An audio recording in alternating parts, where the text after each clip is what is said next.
What's wrong with this image? Let's find out. My name is Miguel and I help humans make a living teaching online.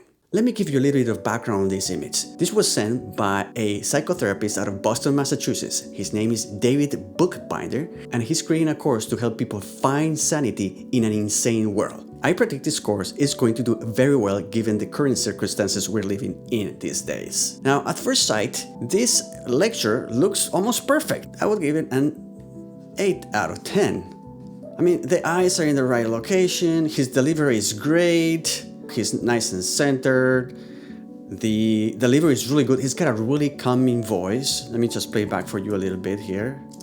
This family therapy, so with the family's permission, I returned a week later. I'm going to let you look at this image for a couple of seconds so you can think what could be improved. Beep, beep, beep, beep, beep, beep, beep, beep. Okay, time's is up. I'm going to give you a clue.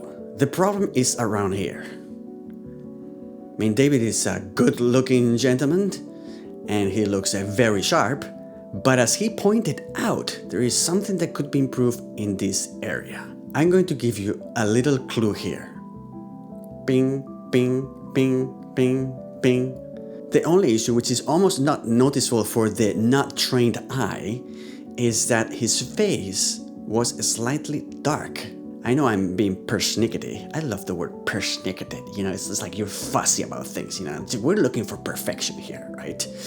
The issue is that his face is slightly dark. And David pointed out to me why. He was trying to get rid of the reflections on his glasses from the lights. And he couldn't find a suitable position for his lights to avoid the glare on his glasses. So he ended up having to compromise getting a lot of light from both sides, but not enough light where it matters, right on his face. So we're gonna help David to fix this, because it's actually pretty simple. I'm gonna put my glasses on and we're going to adjust my lights to make sure that I don't get any reflections. Let's do it. All right, so here I am with my glasses and I'm as blind as a bat. You know, you're pretty blind when you go online and try to get glasses and the maximum prescription you can get is -6 when mine is -7. Okay, let's check the reflections on my glasses. Right now, if I look this way, there's no reflection. The moment I go up a little bit, there's reflection. And if I look directly at my key light, that gets pretty ugly. So this all has to do with angles. As long as I keep looking straight, I'll be fine. Now, the main issue I think that David has is that his key lights are maybe close to eye level. So the moment he moves a little bit, he probably gets a reflection. In my case, if I go slightly up, there'll be a reflection. So one trick would be either to make sure that I'm always looking this way, which doesn't give me a lot of flexibility. I could give myself a little bit of play if I raise that key light, which I can do right now. Let's do that.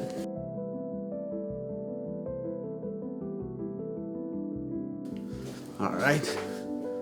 So that's still pretty good. Yeah. So as long as the light is pretty high, I won't have the reflection issue, and I have to make sure I don't look at the light. I have another light here that is almost at eye level, and you can see it's a lot harder to not have reflections there. So the trick is make sure your lights are at an angle and high enough, and then make sure that you're not staring at the light. And the third thing is making sure that you get glasses that have an anti-reflective coating, which most of them do. When you get them online, they're usually, you can read there, it says anti-reflective coating, and that also obviously reduces the amount of reflection. So I think the solution is pretty straightforward. And David, I can't wait to see your next lesson to make sure your handsome mug is properly lit and there's no reflections on your glasses. Reflections on your glasses, it's one of the many things that can go wrong when you're recording online lectures. So to help you create awesome lectures, I've created this tutorial where I share 39 tips to make sure your lectures look fantastic, bombastic. Just click there to watch it. Thanks for watching. Bye-bye.